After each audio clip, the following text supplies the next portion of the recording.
লিখেছেন শামসুর রহমান।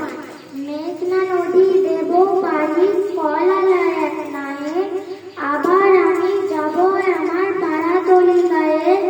গাছ ঘেরা ওই পুকুর পাড়ে বসবো বিকেল বেলা, দু চোখ ভরে দেখবো কত আলো ছায়ার খেলা। বাঁশবাগানে আধখানা চাঁদ থাকবে তুলে একা, ঝোপে ঝাড়ে বাতির মতো জোনাক যাবে দেখা। ধানের গন্ধ আনবে রেখে আমার ছেলেবেলা, দু চোখ জুড়ে বসবে আবার প্রজাপতির মেলা।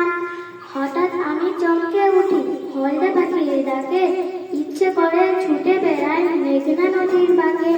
শত যুগের ঘন আধার ঘিরে আজও আছে, সেই আধার